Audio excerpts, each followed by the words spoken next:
La bulimia me salvó es un libro de una autora y compañera dietista, de Liz Varela, que es una historia de trauma, depresión y TCA que, como dice ella, nunca quiso escribir.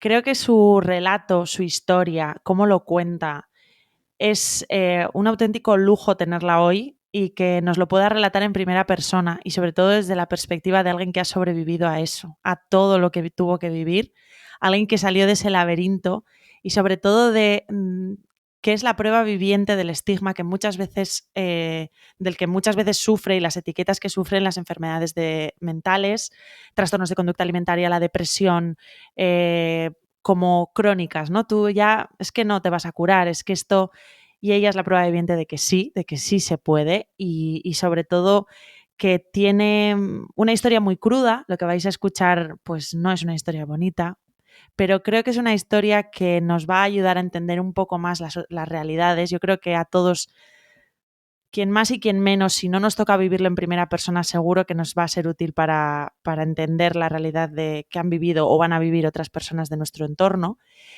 Y además, este libro, La bulimia me salvó, ahora nos contará mejor la historia ella, lo que más me gusta, aparte de la historia y la franqueza y la generosidad que tiene al contarla, es que ella ofrece explicaciones y herramientas prácticas para entender qué hay detrás de la enfermedad mental, de las relaciones disfuncionales con la comida, sin perder esa parte empática y sobre todo sin perder esa valentía pues que os lo estoy diciendo y se me ponen los pelos de punta. Es un libro de verdad para volver a él, para releer, y precisamente el volver a él es algo que le ha pasado a raíz de esta entrevista, me lo decía antes de empezar a grabar, y es que el primer libro lo escribió ella, fue autoeditado, luego con Penguin Random House, con la editorial, lo volvió a editar y ahora se lo ha releído. Y en cada fase de ellas me confesaba que los sentimientos pues, son diferentes, le hacen sentir, le mueven cosas diferentes y me parece muy interesante esa perspectiva también del tiempo. No me enrollo más, solo quiero presentárosla. Ella es Liz Varela y está con nosotros para hablarnos de por qué la bulimia le salvó. Bienvenida, Liz. Muchísimas gracias. Gracias por darle espacio a este libro y a mí y a lo que tengo que decir. Me siento súper agradecida, de verdad. El, el lujo es para nosotros, créeme, porque yo como alguien que se dedica, bueno, no me dedico, veo en consulta, porque me toca, no soy psicóloga, soy nutricionista, pero sí que es verdad que los trastornos de conducta alimentaria y la enfermedad mental sufre de muchísimo estigma, sufre de muchísimo hastío por parte de los familiares, por parte incluso de los sanitarios, de un montón de cosas, y creo que tu testimonio va a aportar muchísimo valor y sobre todo esperanza, sin perder la crudeza de lo que es vivir algo traumático y lo que es el recuperarte de un problema de salud mental, ¿eh? O sea, eso dicho sea de paso. Mm. ¿Cómo acabaste escribiendo este libro? Porque tú eras conocida por tu Instagram, por tus recetas, por... Sí, sí, a mí me encanta formular recetas sin gluten me parece súper retador y a mí me encanta un reto. Entonces, bueno, yo quería sacar un cuarto recetario que fuera el recetario en mayúscula y no quería hacer un recetario al uso, yo quería incluir tips de vida saludable, ¿no? Al recetario y hacerlo más, Ah. más rico, ¿no? Entonces, bueno, un día delante del ordenador me pongo y me viene el síndrome de la impostora total. Digo, vamos a ver, digo, pero yo no soy experta en nada. O sea, sí, yo sé muchas cosas, pero no me No siento tengo el título, ¿no? El exacto, o famoso. sea, pero no me siento experta en nada. Digo, ¿qué hago yo aquí, no? Así que Mm. nada, pensé, bueno, pues si en algo soy experta es en lo que me ha llevado a estar aquí hoy, ¿no? En mi experiencia. Entonces empecé contando mi historia. Realmente no sabía si luego iba a encajar con las recetas, ¿vale? Pero yo me lancé. Querías Así ponerle un que poco ahí como de tu... Bueno, conocerte un poco más, porque en ese momento ya tenías bastante éxito en redes sociales a costa de las recetas, de los tips y todo esto. sí, Mm. era conocida por eso, pero yo quería meterle alma al Eso recetario, es. ¿no? Entonces pensé, bueno, pues eh, vamos a añadir cositas buenas, ¿no? Que enriquezcan este recetario que tanto trabajo tiene detrás, ¿no? Mm. Así que bueno, me pongo a escribir, tengo 11 capítulos y se lo mando a mi marido. Digo, toma cariño, léemelo, ¿vale? Mi marido me lleva 11 años y es, digamos, la cabeza de mi casa, ¿no? Entonces, yo soy la impulsiva, la creativa y Es él el es el racional, ¿no? Es el que total, ordena. sí. Entonces yo se lo mando, yo me fío mucho de su criterio y se lo mando y me dice, jo, cariño, me encanta, dice, pero es que yo quiero saber más, yo como lector quiero saber más, tienes una historia muy buena, pero quiero detalles, ¿no?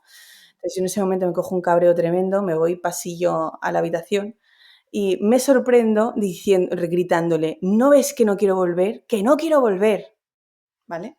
En ese momento me hago consciente de que realmente lo que me está pidiendo es que yo coja las maletas y me vaya Ya. a hace 15 años, ¿no? A una época, bueno, a una habitación que yo tenía cerrada con llave para que no me salpicara el presente. Entonces, bueno, paso 3 días pensando en esa posibilidad hasta que me doy cuenta de que si realmente quiero escribir un libro útil, tengo que volver ahí, ¿no? Así que nada, retomo desde el primer capítulo y, y pasan cosas pues muy bonitas en realidad. O sea, sufro mucho durante el proceso de escritura. De hecho, tengo el saco destrozado de Porque mi época de boxeas. sí, Ya te suelo ver en Instagram. sí, sí, Poca sí. broma, no te metas con Liz, madre mía. Buenos ganchos tienes. Pues, me gusta, de hecho, es cuando encontré el por qué realmente el Mm, boxeo cuando entendí por qué realmente el boxeo era tan terapéutico para mí. sí. Durante la escritura del libro me pegaba unas lloradas en el saco tremendas, porque, eran como capas de cebolla. Con cada golpe me quitaba una capa de cebolla, ¿no? Ya. Entonces, al final, todas esas emociones que se estaban Mm. moviendo acaban saliendo, ¿no? Muchas veces en forma de lágrimas. Entonces, bueno, además de Te escribir, entrevistaste, en el libro cuentas, a la escritora te entrevistaste con todas las personas que vivieron contigo, ¿no? Esa etapa. sí, de hecho, algunas de ellas estaban muertas, porque claro, eran psiquiatras que ya en su época pues tendrían 60 años Mm, y ya habían fallecido, ¿no? Pero mucha psicóloga, personal de enfermería del hospital de día donde estuve ingresada, no, del hospital de día no, del Taulí, del hospital donde estuve ujú, ingresada 24 horas, ujú, ujú. compañeras de terapia que me acompañaron durante esos 3 años de hospital de día, mi exnovio, que no hablaba con él desde hacía, pues yo qué sé, 13 años, lo llamé para que me ayudara con la línea cronológica. Y bueno, entre toda la información que recabé y los libros que leí para poder escribir un libro contrastado, ¿no? Y Y en verás. condiciones, pues acabé encontrando mi curación, acabé encontrando el por qué después de 15 años yo seguía sintomática.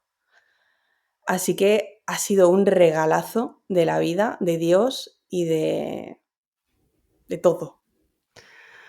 Bueno, Liz, ¿qué te pasó hace 15 años? Pues a ver, voy a intentar no conectar, ¿vale? Para no venirme abajo. Entonces, lo voy a resumir así desde el guión. Mm, Bueno, pues yo tenía 17 años y me fui a esquiar con unas amigas al Pirineo francés. Yo por aquel entonces, bueno, yo crecí en una familia del Opus Dei, somos 7 hermanos, ujú. y Los bueno, pues Valera, iba, que los Valera, que les los dedicas un capítulo. exactamente. Y bueno, pues una familia católica, 7 hermanos, yo iba a un centro del Opus Dei Ujú. todas las tardes a estudiar, a hacer actividades, durante el fin de semana también. Entonces, bueno, en el Puente de la Inmaculada, diciembre, nos vamos a esquiar al Pirineo. Entonces, durante el viaje de vuelta, eh, pues tenemos un accidente de tráfico, se rompe la dirección asistida de la furgoneta, íbamos 9 personas en la furgoneta y pues fallece una de mis mejores amigas. Entonces, con la mala suerte de que yo presencio el En momento en el el que que ella estaba. abandona del todo, Sí, fallece. sí. Entonces, bueno, pues aquel punto, ¿no? Pues o sea, cambia mi vida radicalmente, ¿no? A partir de ese momento. porque yo me encuentro con la muerte, literalmente, ¿no? Tú ahí Y, tenías, nos has dicho, 17 17 años, años. sí, y una muerte muy cruda además, ¿no? Poco amable, muy impactante. Entonces, es algo que no describo en el libro por respeto a su familia, ¿no?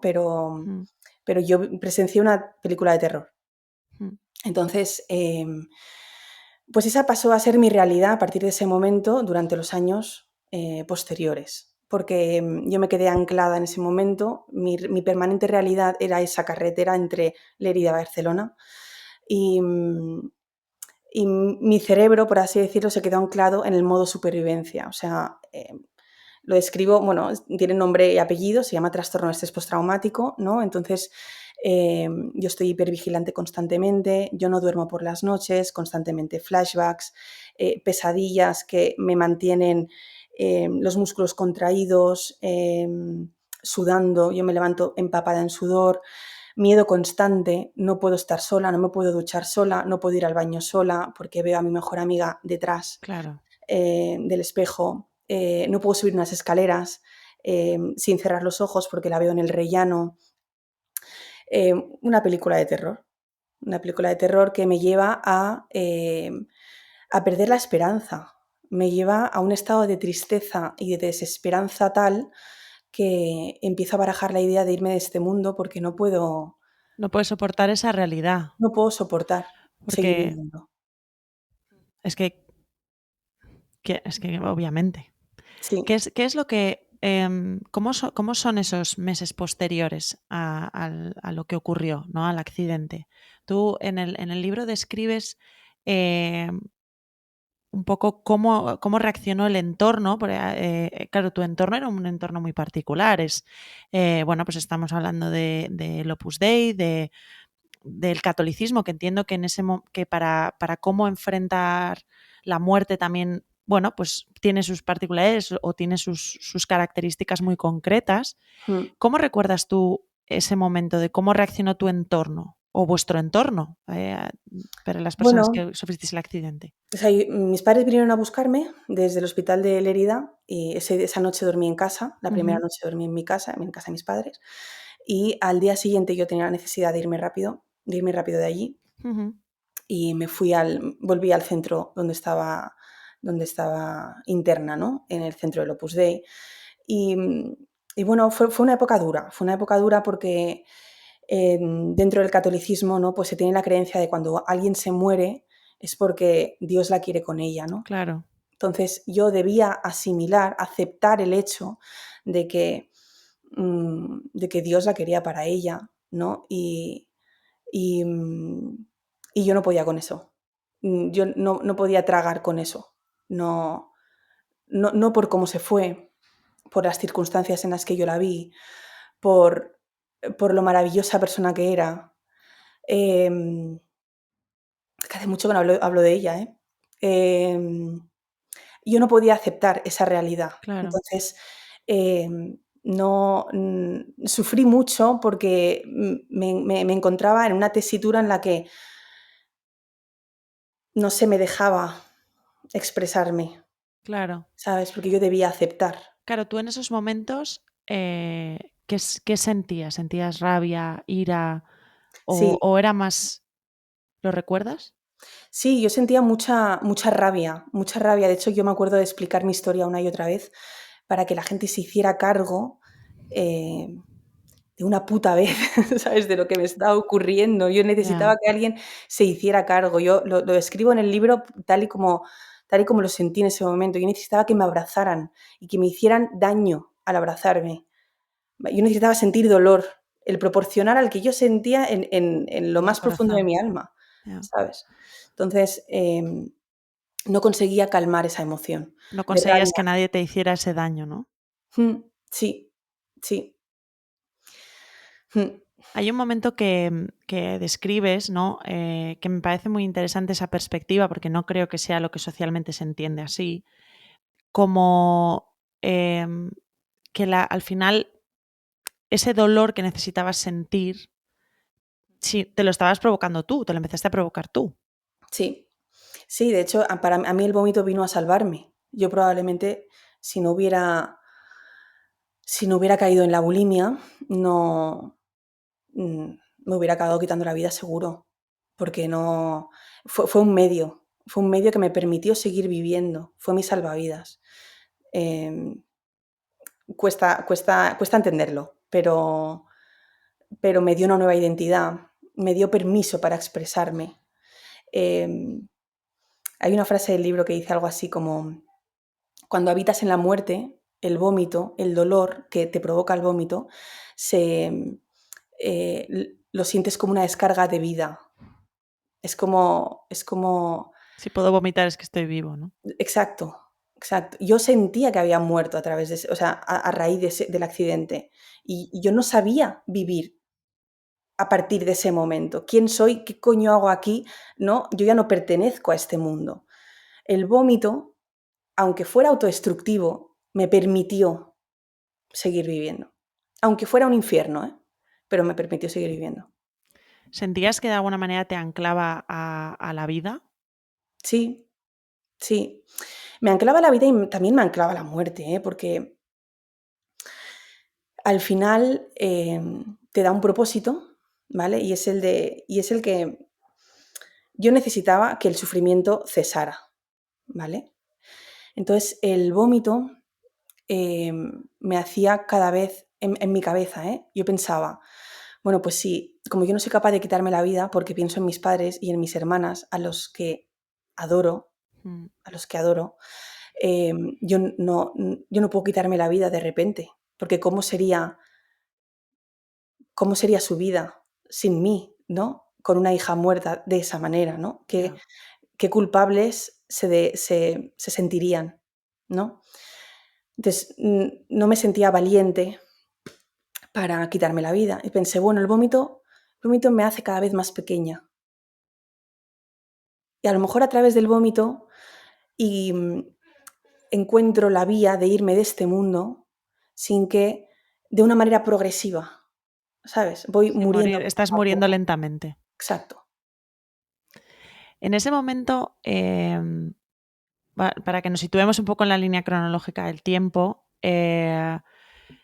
hay un momento en el que ingresas en un centro de día, Ujú. ¿no? Antes de estar interna. ¿Qué es lo que se estaba dando en ese momento? ¿Cómo es tu evolución? Porque en ese momento seguías viviendo con tu familia, entiendo. Eh, Bueno, yo dejé el centro de la obra, eso es. pasé como 2 o 3 meses, creo, o un poco más, a lo mejor. Y, y bueno, digamos que como yo ya no sabía saber vivir, ¿no? Entonces, ¿cómo iba a poder? En fin, dejé la Cualquier obra. cosa, ni clases, ni nada. Claro, tu vida se No, no, no. separó. Sí, entonces, yo dejo los estudios, dejo el centro de la obra, me voy a casa de mis padres Ajá, y yo me paso un año mintiendo. Yo me paso un año ocultando el síntoma, ocultando cualquier síntoma, ocultando la tristeza, la desesperanza, ocultando el vómito, qué ocultando todo, duro. ¿no? Entonces, mis padres, un poco desesperados porque no sabían qué hacer, ¿no? Pues se les ocurrió la brillantísima idea de enviarme de au pair a Irlanda. Entonces me voy a Irlanda a cuidar de 2 niños durante un verano, ¿no? Entonces, bueno, yo recuerdo llevarme mi agenda electrónica, ¿no? No es lo que me has preguntado, pero llegaremos ahí. Em, Liz, o sea, tú lo que tú decidas. O vale. sea, lo que es tu historia, tu relato y lo cuentas como tú quieras.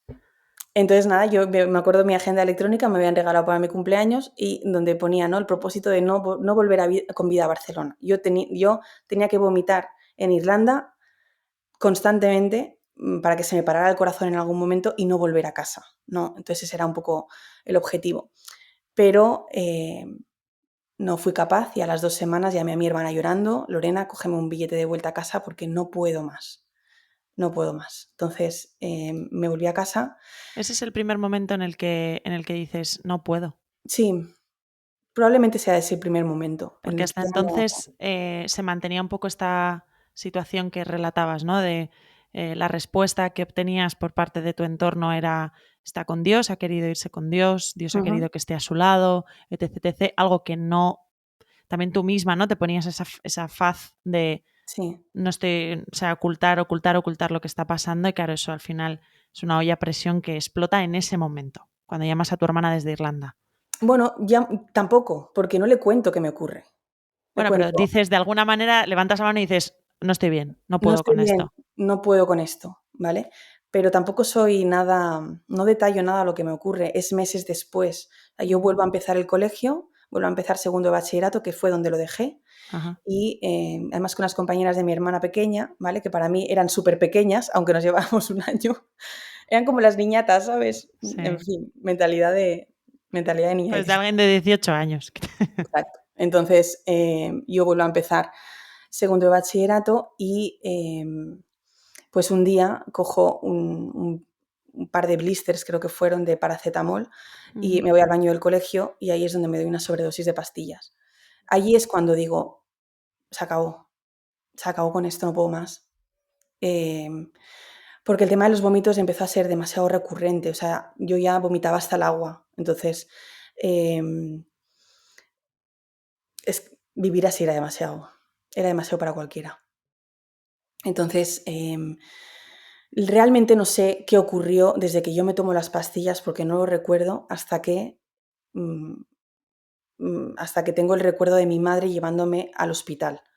No Ah, sé qué ocurre, no sé si me encuentran o yo salgo y me desmayo, no sé qué ocurre, no tengo recuerdos de eso, pero bueno, mi madre me lleva al hospital y ahí es donde se descubre el pastel, porque yo al sanitario sí le digo eh, que estoy vomitando, que tengo una depresión de caballo, que, bueno, yo no sabía ponerle título a lo que me ocurría, pero, o sea, diagnóstico, ¿no? Y sí. yo le decía que no tenía ganas de vivir, que no podía seguir viviendo, ¿no? Y entonces es cuando se lo dicen a mis padres. Entonces ahí es cuando se abre todo, se abre la caja de Pandora. ¿Y cómo se lo toman tus padres, esa situación? ¿Cómo la encajan ellos? Fatal, fatal. O sea, yo ahora mismo como madre me pongo en su lugar, pienso, mi hija a la que aparentemente está bien, ¿no? De repente me encuentro con la realidad de que no quiere seguir viviendo, ¿no? Uf, Es que no puedo yo tampoco, Liz. Qué duro, qué duro, qué duro, pero qué importante hablar de esto. ya, Y además, quiero decir, yo me imagino que tus padres, eh, claro, estarían súper preocupados por ti después de lo que te tocó vivir y presenciar, ¿no? sí. Y, y es como confirmar tus peores sospechas, de decir, mi hija es que está Sí. mal. A ver, yo lo hice muy bien, ¿eh? O sea, oculté muy bien lo que me pasaba. O Sí, pero sea, quiero decir, o sea, habías vivido un suceso súper traumático, no es algo que digas, hay muchas personas que viven sucesos traumáticos, ¿no? Pero son cosas que son secretas, que no saben qué ha pasado, pues yo qué sé, un abuso sí, sexual o cosas. Pero, claro, ellos ya sabían que habías pasado por algo súper duro a una mm, edad, bueno, no hay edad para vivir eso, pero. Y de repente sería un momento como de. sí, sí. Mi madre siempre me dice, eh, preferiría estar muerta que volver a vivir lo que viví contigo. O sea que, Eso lo resume bastante bien. sí. Entonces, de ahí, a raíz de ese suceso, te ingresan, bueno, estás en un centro de día. En un centro, no, 24 horas. Ahí pasas al centro de Bueno, 24 horas. yo me tomo las pastillas, pero me dan el alta, ¿eh? Me voy a casa. Ujú, Entonces mis padres se ponen en marcha con tratamiento psicológico, empiezan a buscarme psicóloga, psiquiatra, me visitan todas las eminencias de Barcelona en psiquiatría, me hacen escáneres cerebrales, todos confirman el hecho de que hay riesgo de suicidio, no sé muy bien cómo, pero Em, recuerdo eso, recuerdo que mi madre, después de una visita psiquiátrica en el que me hacen un escáner de actividad cerebral, pues se ve que hay riesgo de suicidio. No sé muy bien cómo lo ve, pero ahí ujú. estaba, ¿no? Y bueno, llega un momento en el que yo sigo, o sea, desde las pastillas, psicólogos, psiquiatras, pero yo sigo el colegio, yo sigo yendo al colegio, mi vida no para. Ajá. Hasta que un día voy a una psicóloga o psiquiatra, no recuerdo, y en el que además no articulé palabra, porque vivir así es agotador. Pensar constantemente en formas de morirte desde que te levantas hasta que te acuestas. Agotador. Entonces, yo llegué a la consulta, no Exhausta. dije ni una palabra, estaba exhausta. Y después de la consulta llamaron a mis padres y les dijeron, acabo de llamar al hospital Taulí de Sabadell, tiene habitación allí, ingresarla porque se os va. O sea, si no la ingresáis, se os va. Y entonces, recuerdo ese día, yo vine del cole, de la psiquiatra, el cole, luego la psiquiatra, me voy a casa, me acuesto en la cama, dormir era lo único que me consolaba, ¿no? Tía, estoy conectando mucho, ¿eh? Yo, Hacía mucho que no explicaba mi historia desde ahí. Y, y entonces vine... para ti eso fue una... ¿Cómo viviste tú esa noticia del ingreso? ¿Como algo positivo? No, ¿Como para algo nada. negativo? ¿Como algo neutro? Como algo súper negativo, porque iba a estar en un entorno de contención. Y yo lo que necesitaba es que mi cabeza parara, es que el sufrimiento parara. Y si a mí me contienen y yo no puedo, El machaque seguía, claro. claro, o O sea, sea, lo que te estaban conteniendo eran las maneras de, entre comillas, ¿no? Aliviar, podemos decir, ¿es eso que estabas tú pensando todo el rato o...? no, todo lo contrario. O sea, no había manera de parar mi cabeza. No había manera de parar de cabeza, pero Sí, pero sí me refiero que, a través del vómito, a través de otras conductas autodestructivas, claro, al estar ingresada ya no podías hacer esas conductas, exacto, con lo cual te estaban amputando las herramientas exacto. Yo no, de sobrellevar el día, quiero decir. exacto, exacto. Entonces, mucha desesperación. Yo recuerdo meterme en la cama y pensar, es que ni de coña, es que Ya, ni de coña, porque em, el ¿cómo sobrevivo yo infierno. a esto? ¿Cómo sobrevivo a esto? ¿Cómo sobrevivo a esto? ¿Sabes? Entonces, bueno, recuerdo que mis padres lo intentaron sacarme de la cama, pero fue mi cuñado el que me sacó de la cama, porque em, tiene un corazón muy grande, no recuerdo lo que me dijo, pero sí recuerdo sentirme súper amada. Recuerdo sentir que realmente, por fin, después de más de año y medio, alguien abrazaba todo ese dolor, alguien se hacía cargo, ¿vale? Solo porque mm, sentí cariño, tía, pero cariño real, ¿sabes? Amor de Incondicional, verdad, ¿sabes? O sea, incondicional. sí. Entonces, eso fue lo que me sacó de la cama y me llevó a ingresar aquella noche. Y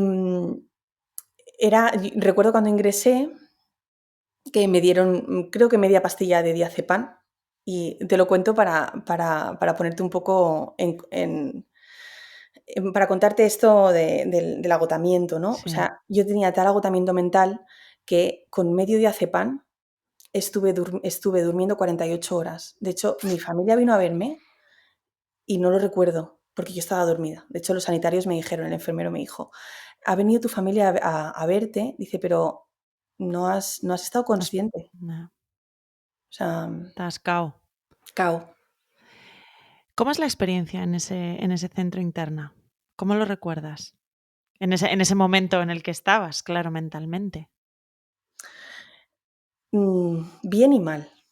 A ver, bien porque vamos a empezar por lo malo. Lo malo es, tenemos contención ahora, ¿vale? Entonces, ya no puedo quitarme la vida. Y como no puedo quitarme la vida, me aferro a mi trastorno de conducta alimentaria, más aún, y a ese hacerme más pequeña progresivamente, como no me Sí, puedo tirar por una ventana, pues exacto. vomito mucho más. Y, y de hecho, como no era una unidad, se llamaba la UCA, Unidad de Cuidados Adolescentes, como no era una unidad específica de TCA, a mí me dejaban ayunar durante días. Yo decidía lo que comer o lo que no comer. Yo decidía beber o no beber. A mí solo me decían, bueno, pues si no comes tendré que ponerte suero, glucosa, Sí, para mantenerme con vida y hidratada y ya está, ¿no? pero, pero yo pude llevar a cabo mi plan autodestructivo a través del trastorno de conducta alimentaria. Entonces, a nivel mental fue un desahogo, ¿no? También, porque, Claro. o sea, es un ambiente de contención, pero no tanta, ¿sabes? Ujú. Entonces, y luego por otro lado me aislaron de mi familia. Yo pedí no ver a mi familia porque mi madre estaba tan mal, tan mal, que, claro, venía a verme al hospital y me pedía que por favor mejorara. Por favor, ponte bien, por favor, que estamos destrozados, por favor. Claro, ahora yo en su momento no lo entendía, ¿no? O sea, pero yo sentía mucha presión. O sea, en realidad, ¿qué me estás diciendo? ¿Que yo estoy así porque quiero? Y entiendo también, Liz, que mucha culpa, ¿no? Es muy culpabilizador Mm, eso. mucho. Es como estás decidiendo, en parte hay un mensaje oculto ¿sabes? Sal de aquí, deja de estar mal, que es un Exacto, poco, yo creo que es algo que es bastante transversal al proceso que viven los familiares de personas como pues con un TCA, por ejemplo, es muy típico, ¿no? El pues come y ya está, o déjate de tonterías. Y sí, realmente es muy importante, creo que en el libro lo dices, no es un problema con la comida, es un problema que se expresa a través de la comida. exacto. Lo explicas a lo largo del libro. Y esto es muy importante también. Si alguien nos está escuchando y es familiar de, eh, yo, ¿tú sentías que eso agravaba tu situación? Absolutamente.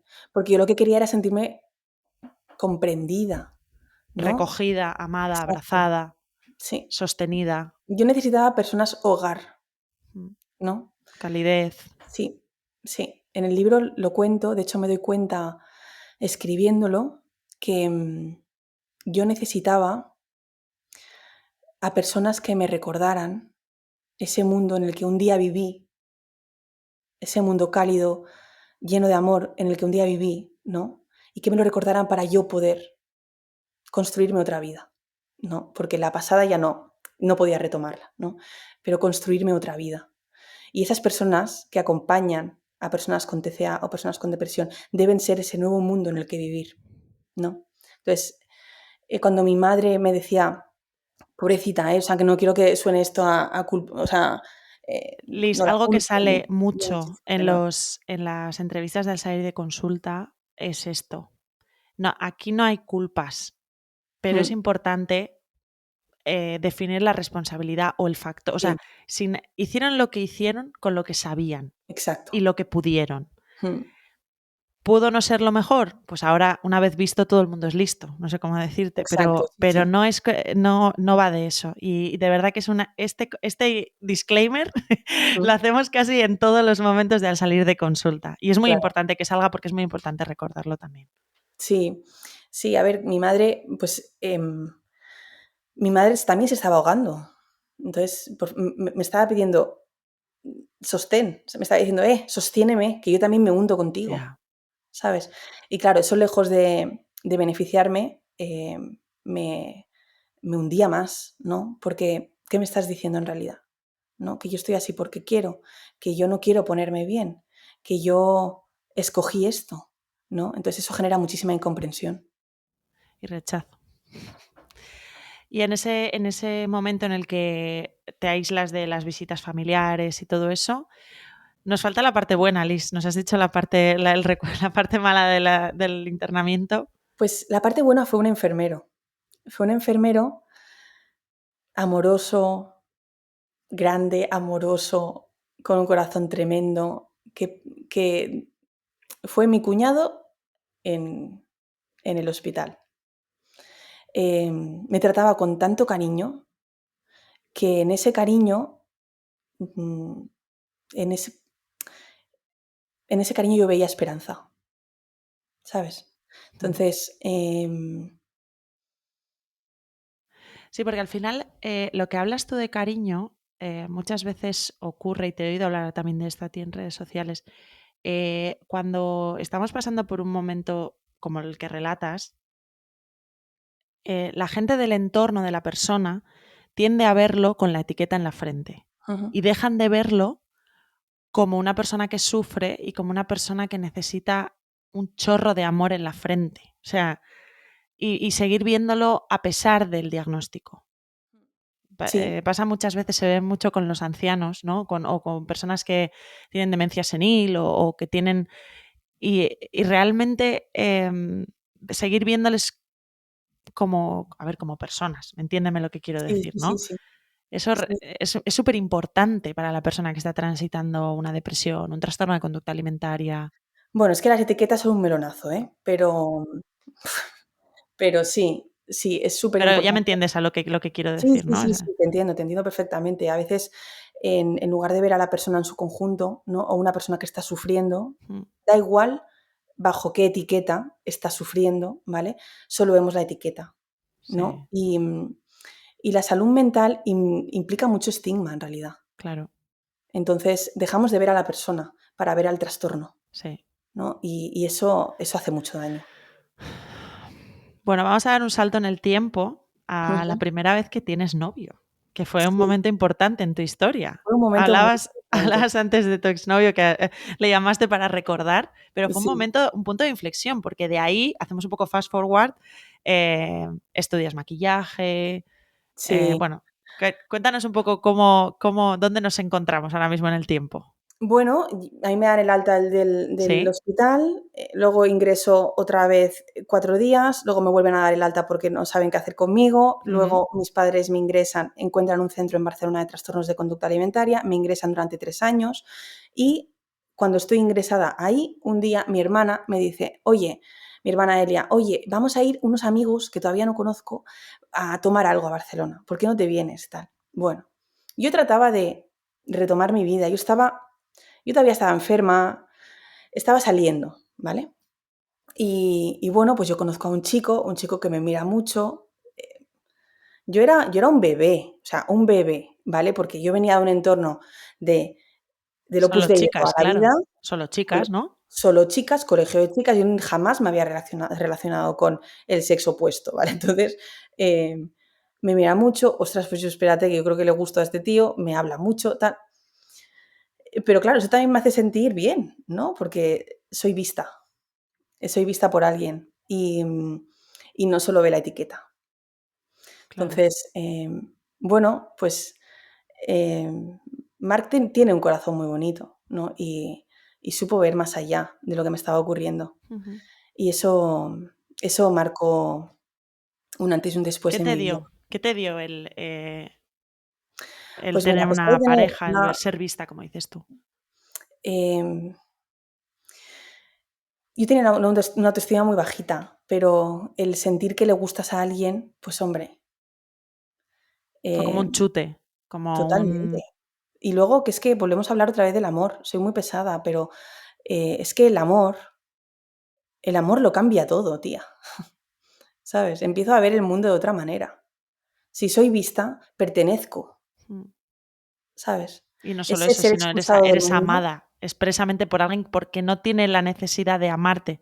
Que esto lo dicen muchas personas, ¿no? Es como el amor de mi familia, pues bueno, lo doy como por hecho, entre comillas, tal, pero el amor de alguien que no tiene por qué quererme y me quiere bien, a pesar de todo, ¿no? O sea, pues que muchas veces lo que se piensa, ¿no? sí, mira,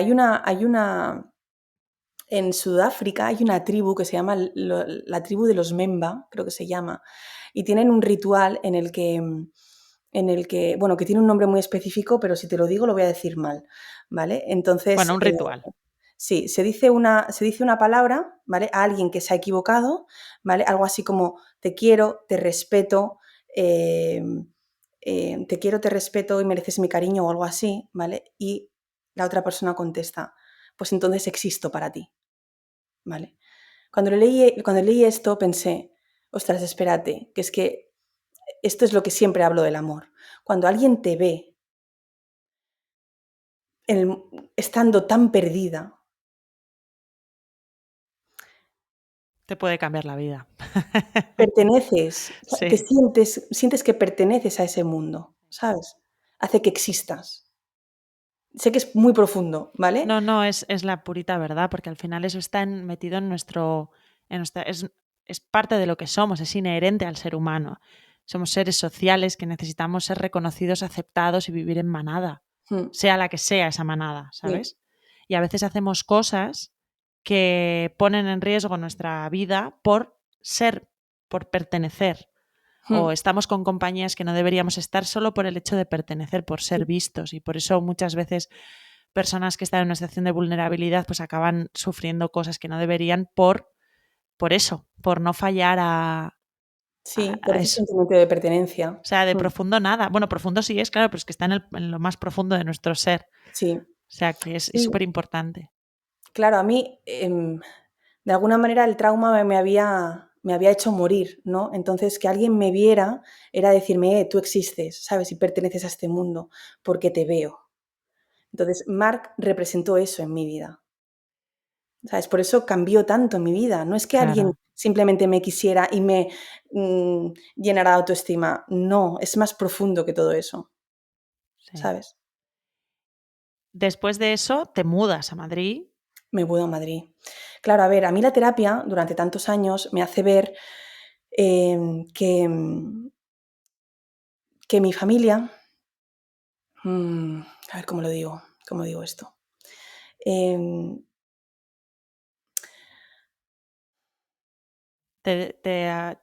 De alguna manera en el libro expresas que, claro, una de las cosas que te hace la terapia también es descubrir cosas que eran ciegas para ti. O sea, claro, cosas que no vemos, que no sabemos, ¿no? Porque a la familia nacemos para no cuestionarla. O sea, es nuestro sistema, ¿no? sí, Entonces, sí, al final en el libro te das cuenta, después de mucha terapia, después de muchas cosas, que había algunos factores en tu dinámica familiar, ¿no? sí. Que de alguna manera fueron como un acelerador de todo.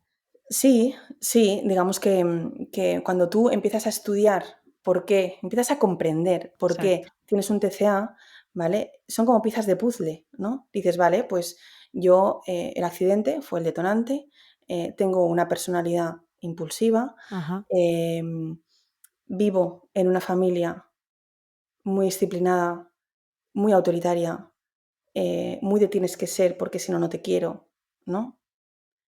Si quieres pertenecer vas a tener que ser de una Exacto. determinada manera. Claro, ¿qué ocurre? Que a mí la terapia me hace ser consciente de todo eso. Y en lugar, ¿no?, de abrazar con compasión todo, todos esos errores que se cometieron sin saber que se cometieron, Mm. ¿sabes? En lugar de hacerlo así, ¿no?, pues yo culpabilizo. Entonces me pongo en contra. Yo siento que para poder descubrir quién soy, tengo que alejarme de mi familia, tengo que romper raíces, ¿sabes? Y me mudo a Madrid, me mudo a Madrid. Ya estaba muy lejos de mi familia, pero ya en Barcelona viviendo, pero yo me mudo a Madrid porque necesito también oxígeno. No me puedo volver a meter siendo ya consciente, ¿sabes? Claro. Sabiendo lo que sabes en ese momento de No, tu no puedo con proceso, ello. no puedes. No, no, porque no soy capaz de gestionarlo, ¿no? A mí la mirada de mi padre de decepción sigue ahí y ahí Mm. Claro. me pesa mucho, ¿no? Entonces, cojo maletas y me voy, ¿no?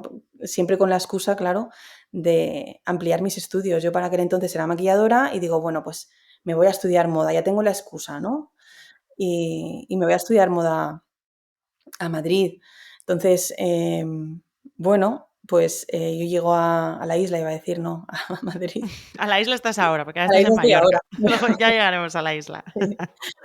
Y, y nada, bueno, pues yo empiezo a trabajar en una firma de maquillaje, en MAC Cosmetics, y Claro, ese momento supongo que lo vivirías como un momento de éxito laboral, brutal. ¿no? O sea, em, he estudiado, estoy haciendo lo que quiero, tengo muchas cosas detectadas, ¿no? Es como, entiendo, o me Sí, pongo en tu piel, ¿no? Que podría sentir una sensación como de calma, o sí, las primeras sensaciones de calma, ¿no?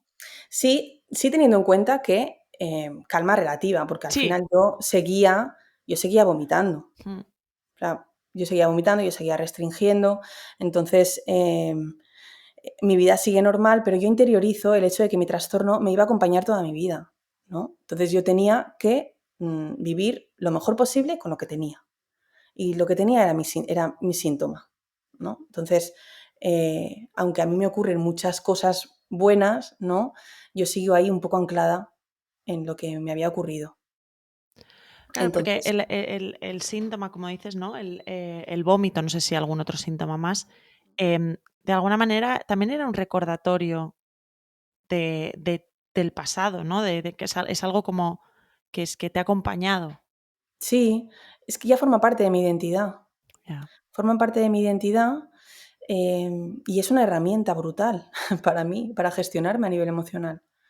Sí, cuando no me siento suficiente, cuando me siento culpable, cuando siento estrés, el vómito se convierte en mi herramienta, en la herramienta que me gestiona. Te gestiona, te da seguridad en la inseguridad, de alguna Sí, manera, ¿no? sí. Y luego, claro, yo pensaba, bueno, el vómito, es curioso esto, cuando llegué a esto, escribiendo el libro, pensé, qué locura. Yo pensé que el vómito me protegía de la gordura. Y si yo no estoy gorda, no volveré a caer en las fauces de la bulimia. Po- ¿Tiene sentido? em, si lo puedes ampliar un poco más, Sí. Para mí, un cuerpo pequeño, sí. una talla concreta, era mi red de seguridad, ¿vale? Si yo me veía bien, nunca me vi bien, pero bueno, yo Si sabía que socialmente estaba me gorda. veían bien, ¿no? Sí, exacto. Yo creía en mi cabeza que yo no volvería a caer en un trastorno de conducta alimentaria. Vale, porque que no te vieran bien era un factor de inseguridad por lo que hablábamos antes, ¿no? Exacto, entonces detonaba el síntoma. Perfectamente entendido ahora el Entonces, razonamiento. claro, cuando yo me doy cuenta de esto, digo, pero madre mía, o sea, ¿cómo el vómito me va a salvar de la bulimia? ¿Sabes? Bueno, pero aquí esto estás exponiendo una parte súper importante, que además de esto no me aburro de hablar, de la parte importante de la sociedad y los valores sociales de la persona. O sea, porque tú tienes que vivir en una sociedad que tiene unas creencias. Ujú. Entonces, claro. Y que es muy gordófoba. Ah, hombre, Pues, claro.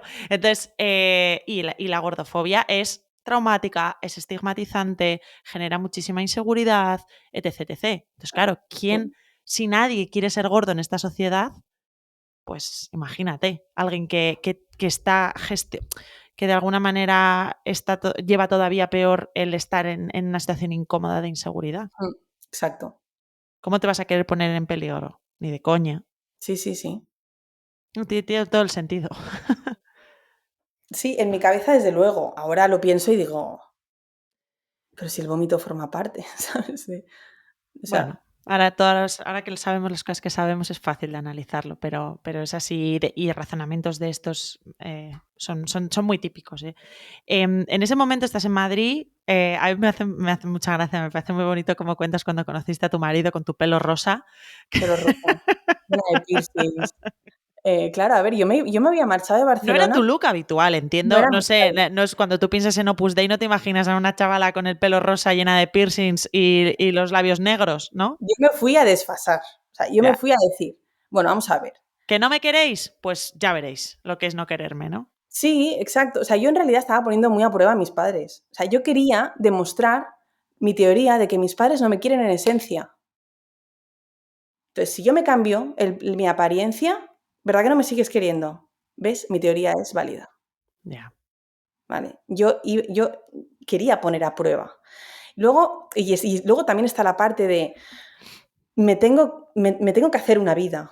Y como yo no me conozco, yo no sé quién soy después del trauma, pues, pues voy a ver qué pasa si hago que soy otra persona, si me cambio el pelo, si hago cosas que a priori no iban conmigo, Ya. ¿sabes?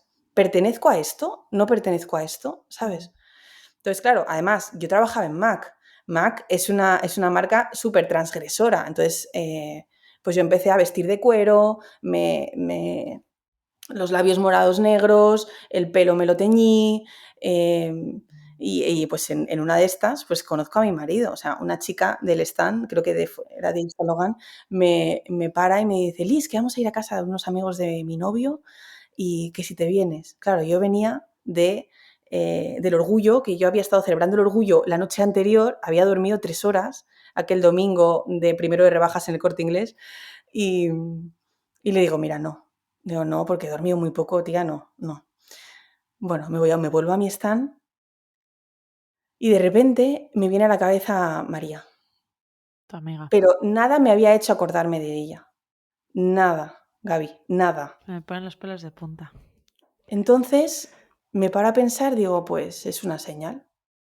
Me está avisando de De que que, tienes que ir. de que tengo que ir. Entonces nada, fui a esa fiesta, en que no conocía a nadie, con el pelo rosa, hiper maquillada, porque claro, un domingo, De y yo me resaca. o sea, de resaca, yo me había puesto 8 colores en los ojos, entonces, tal cual, un degradé en el labio, ¿vale? Ibas Divino, full bueno, equip. sí. Entonces, pues yo conozco allí al amor de mi vida, que es un tío que me llevaba 11 años, bueno, me lleva 11 años, súper serio, con los pies en la tierra, abogado de profesión, nada que ver conmigo, éramos la extraña pareja, ¿sabes? Porque luego quedábamos, él iba en traje y yo iba con mis pintas, ¿sabes? Pero él me vio. Detrás de todo eso, él supo verme. ¿Cómo fue para ti el momento de contarle tu historia? Porque en ese momento entiendo, no sé, si me permites, me atrevo a imaginarme que en parte eso que hablas, ¿no? De darte una nueva vida, explorar una nueva vida, quién soy, dónde estoy, en parte sería muy tentador para ti hacer como que lo que ha pasado no ha pasado, ¿no? O de Nunca, alguna nunca manera, al pensé. decirlo, decir, a ver si lo voy a decir y no sé, miedo a cómo va a reaccionar, a ver si va a dar la talla. Lo que pasa que, A ver, bueno, sí, yo no contemplaba la idea de no contárselo, ¿eh? ya, Porque el pasado realmente era muy concreto. O sea, yo no podía hacer como si no pasara nada. Lo que pasa es que fui postergando la decisión, ¿sabes?, de contárselo. ya. Entonces, tampoco la postergué mucho, ¿eh? O sea, que creo que fueron un mes. Bueno, pero también si estás en una situación de cuando encuentras a alguien que, como dices tú, te ve, pero te ve, te atraviesa con los ojos, al final también eso facilita mucho las cosas. Sí, aún así yo estaba acojonada porque pensé, Claro, se va a echar a correr, claro, se va a echar a correr y en un inicio yo no le dije que yo seguía vomitando. Yo le dije, bueno, esto es lo que me ha pasado, vengo de aquí y, y bueno, tampoco le quise mentir y bueno, es mi talón de Aquiles el tema de la alimentación, por eso la tengo que llevar muy rígida y tal. Él es un tío muy inteligente también, entonces probablemente al escucharme reunió más información de la que yo le estaba contando. ya. ¿Y cómo evolucionáis? ¿Cómo llegáis a vivir en Palma de Mallorca con 4 niños, nada más y nada menos? ¿Cómo es, Bueno, cómo es o capítulo final o capítulos finales de tu sí. historia hasta la Bueno, pues actualidad? pasamos un noviazgo de cuento de hadas. O sea, yo si tuviera que volviera a vivir alguna época de mi vida sería esa, la del noviazgo. Preciosa, súper enamorados, las primeras veces con muchísima ilusión. em, bueno, me pide que me case con él, yo me caso con él, me quedo embarazada en la luna de miel. Después de aquel embarazo buscamos a Liz, a mi segunda niña, y me quedo embarazada enseguida. Luego, y nada, luego viene Noah. Mis hijos se llevan, tengo 4, los 3 primeros se llevan 16 meses entre ellos. Y entonces nada, pues enlazamos niño con niño y en un momento determinado yo ya ahogada de estar en Madrid, porque claro, yo soy de Barcelona, entonces para mí el mar es importante, ¿no? Vivir Mm. cerquita del mar. Estabas ahogada en sentido contrario. Ahogada porque no tenías mar. Exacto, ahogada en calle, ¿vale? Exacto, ahogada en asfalto estabas. Sí. Entonces, bueno, además siempre bromeamos con mi marido porque me dice, pero si en Madrid tienes la playa a 4 horas, ya, pero cabronazo, nunca me has llevado en 8 años, ¿sabes? Entonces, nada, bueno, pues le salió una oportunidad de trabajo en Mallorca y nos vinimos para aquí. Y nada, pues tengo un bebé de 7 meses ¿Cómo, y cómo ha sido para ti afrontar la maternidad y los cambios corporales de la maternidad después de la uf, historia que has vivido con el cuerpo? muy duro, porque cuando te dije que yo le oculté el síntoma a mi marido, es que le oculté el síntoma a mi marido hasta que yo escribí el libro y lo leyó. O sea que no sabía que yo lo pasé muy mal con los embarazos o que yo estaba sintomática cuando estaba embarazada de mis 3 niños, de los 3 primeros. Entonces, pues lo viví muy mal, la verdad, porque mi cuerpo iba a cambiar, no sabía cómo se iba a quedar, y además mi cuerpo era mi red de seguridad, ¿no? Entonces Sí, yo lo que vivía con un explicabas miedo. antes, claro, Exacto, yo vivía con un miedo terrorífico a a volver a caer engordar. enferma, a volver a ingresar, a volver a estar, a que mi mundo fuera solo comida, cuerpo, ¿no? Entonces, lo viví con mucha angustia, con mucha angustia. Entonces, enseguida después de parir, en cuanto me daban luz verde para hacer ejercicio, yo me ponía manos a la obra a recuperar todo el peso que había ganado. eh, Me apuntaba al gimnasio, volvía otra vez a restringir muchísimo, más que en el embarazo. Y, y sí, hasta que mi marido vuelve, o sea, lee el libro, hasta que mi marido lee el libro y es consciente De la de todo situación lo que has vivido. mm, ¿Qué cambia que tu marido sepa eso? ¿Cambia algo cambia para todo. ti? Sí, sí, ¿En qué sentido? porque yo vivía con una carga muy grande Claro, de sigo mintiendo a mi marido. ya. Entonces, ¿qué pasará en el momento en el que lo sepa? ¿Cómo vamos a construir otra vez la confianza? Esto es algo que nunca he contado. Pues ¿Sabes? ¿Cómo vamos gracias. a cómo vamos a volver a reconstruir nuestro matrimonio? ¿Sabes? Si la base que se supone que es la confianza se destruye, ¿no? ¿Pero tú eras capaz de Pero contarlo? sí. Quiero decir, en ese momento, Ah, hubiera... O sea, porque a veces a mí me... Creo que somos un poco duras con nosotras mismas en muchos aspectos. Em, lo que hablábamos antes de no culpabilizar, ¿sabes? ¿Realmente es una mentira? Porque, no sé, yo siento que no. O sea, no es una mentira si tienes la capacidad de decirlo y no lo dices. Capacidad no física, ya sé que sabes hablar, ujú. pero me refiero más a ¿podías sostener eso en ese momento? ¿Podías, porque relatas que, claro, el cambio físico, no solo el cambio físico, tú estás viviendo un síntoma que entiendo que tiene muchas características para generar mucha culpabilidad, porque decir, ostras, vomitar embarazada, ya solo con la carga de responsabilidad que tenemos las madres, de la perfección, de no ser una mala madre, de hacerlo lo mejor posible, del, Proteger a la del cría. amor. Buah. Yo me imagino eso y pienso, pero Liz, ¿qué iba a decir? O sea, quiero decir, ¿cómo vas a poder? O sea, no es una mentira, ¿sabes? Claro, cuando has dicho: "¿Podías sostener eso?", luego has vuelto a hablar y por dentro, en mi cabeza digo: "Bueno, sí, podía sostenerlo con vómito". Claro, claro, por eso a eso me refiero. Entonces, creo que esa perspectiva también es muy importante, porque si no es muy culpabilizadora. Sí, sí, Bueno, el caso es que sí, en tu sí. caso seguís juntos, entiendo que salió bien. Sí, sí, sí. Esto ya hace casi 3 años, Por eso. entonces, em, de todas maneras estaba muy acojonada, porque yo vivía Claro, con la creencia de que mi libro va a cambiar todo, ¿vale? Tanto para mi marido, como para mis padres, hermanas y todo, ¿no? claro. Pero pero, yo vivía con la creencia de que a lo mejor mi marido intuía algo, ¿sabes? Y no intuía nada. Entonces, se llevó una gran sorpresa, la mosca, Sí, yo tengo otra y también. Estamos, vale. estamos conectadas. Y, y fue duro, la verdad, fue duro porque, y yo me había recuperado a través de mi libro, a través de la escritura de mi libro. Entonces, el que el que mi marido en un inicio lo pusiera en duda, porque claro, ya me habías dicho que estaba recuperada, ¿sabes? ¿Sabes por dónde voy? Sí, sí, totalmente, totalmente. Pero, ¿tú crees que en general se valora la posibilidad de una recaída? O sea, a veces ¿Ahora cuando... dices?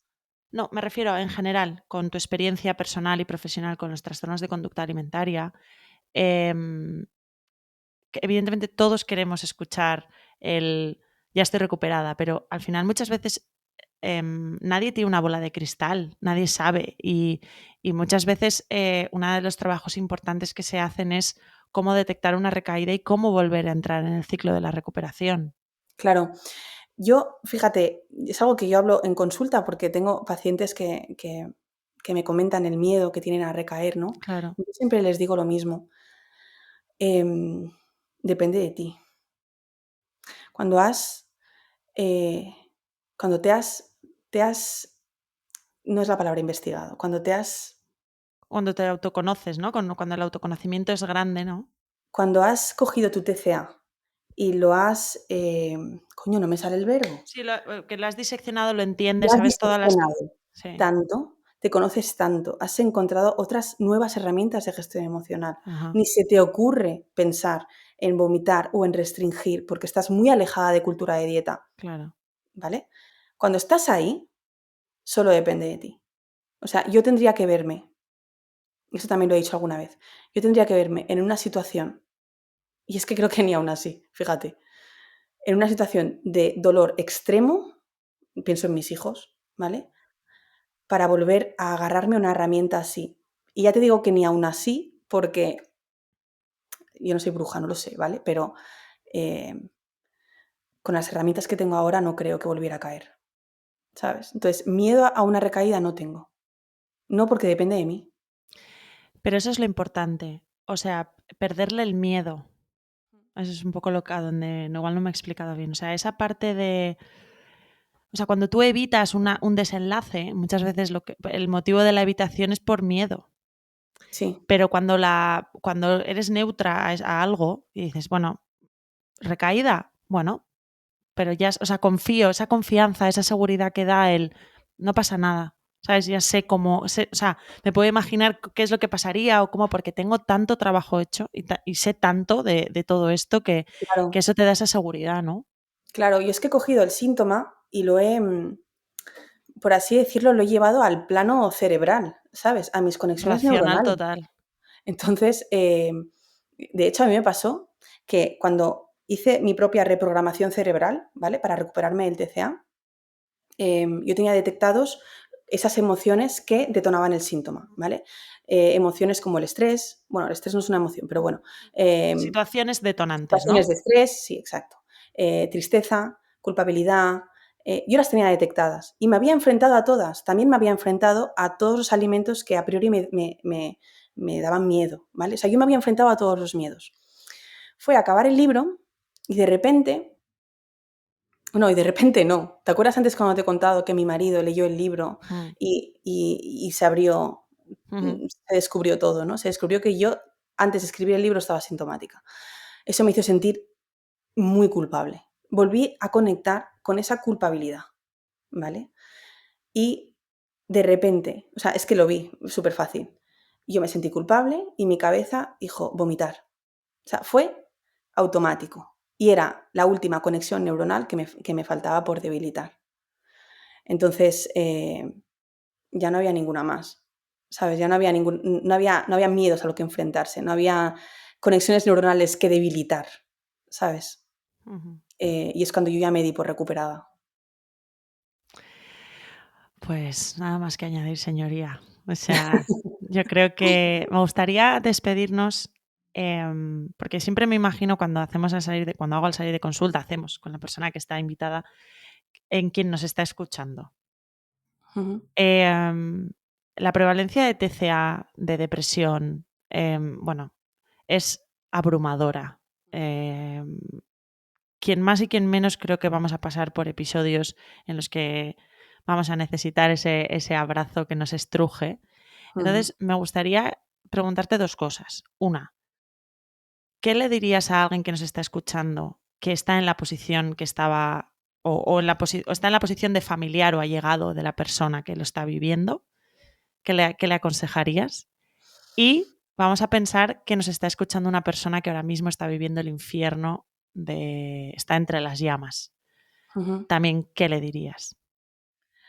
Bueno, a la persona que acompaña le diría que le haría ser consciente de una cosa súper importante y es que no puedes recorrer el camino que tu hija, hijo, prima está recorriendo. Tú solo puedes acompañar. Solo puedes acompañar. Y aunque parezca poca cosa, no lo es en absoluto. O sea, tener a alguien que sea casa, que sea hogar, que sea calidez, en un momento en el que tu casa está ardiendo, lo es todo. Entonces, le diría, acompaña, lee mucho sobre TCA, investiga mucho, escucha sin juicio, abraza mucho, toca mucho, sé ese hogar, ¿vale? Que ahora mismo esa persona no tiene. Y a quien lo estuviera pasando le diría, busca ayuda desesperadamente, no te conformes con esa vida que no es una vida. O sea, hay un mundo allá afuera en el que puedes vivir de otra manera, se puede vivir de otra manera, puedes comer de otra manera. Tienes la capacidad, tu cerebro tiene la capacidad de cambiar, ¿vale? Porque la neuroplasticidad es eso. O sea, nadie está condenado a nada. Todos podemos cambiar y tú también, aunque creas que no puedes. Y no eres un caso perdido, aunque te lo No hayan eres un dicho. caso perdido, exacto. Es que nadie es un caso perdido. Los TCA se curan. Pues con ese mensaje y con la recomendación de verdad que leáis La bulimia me salvó, la historia de trauma, depresión y TCA que nunca quise escribir, de Liz Valera, que fue publicado en abril de 2023.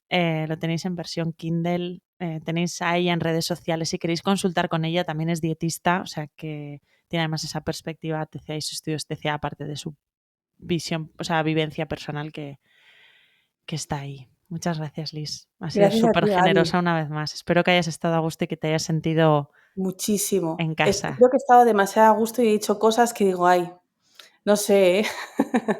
Nada. Es normal que lo sientas así, pero yo te digo de verdad desde la experiencia que es como encontrar agua en el desierto. Encontrar a personas valientes como tú que muestren su historia, que muestren la peor etapa de su vida, porque sí, porque al final, lo que has dicho antes es que es la base de todo, es la base de la salud para mí, es la base de la comunidad. Y es sentir que no estás solo, Mm, que lo que te ha pasado a ti me puede pasar a mí, que nadie está libre de pasar por algo así, nadie, y ya basta de tener esta visión individualista de la vida, de mm. decir, no, yo puedo con todo, yo tiro con todo para adelante. Pues no, pues Pues no. no, Y no todo es tu culpa. Y tu salud mental, física y social no depende solo de ti, ¿no? claro. Y yo creo que es que, de verdad, testimonios como el tuyo y libros como el tuyo, que de verdad es una joya, porque no solo explicas tu historia, sino que además das mogollón de recursos, de libros para leerse, de cosas. Es como que acabas el libro y tienes todavía cosas para seguir tirando del hilo. O sea que muchísimas, muchísimas, muchísimas gracias. Creo que Gracias a lo ti. digo en nombre de mucha gente que nos va a estar escuchando. Bueno, pues te mando un abrazo súper fuerte. De verdad, muchas gracias por este espacio. A ti, cariño. Y a ti que nos estás escuchando, recuerda que el domingo que viene a las 9 de la mañana tienes disponible un nuevo capítulo de Al salir de consulta. Muchas gracias, Liz. A ti, cariño.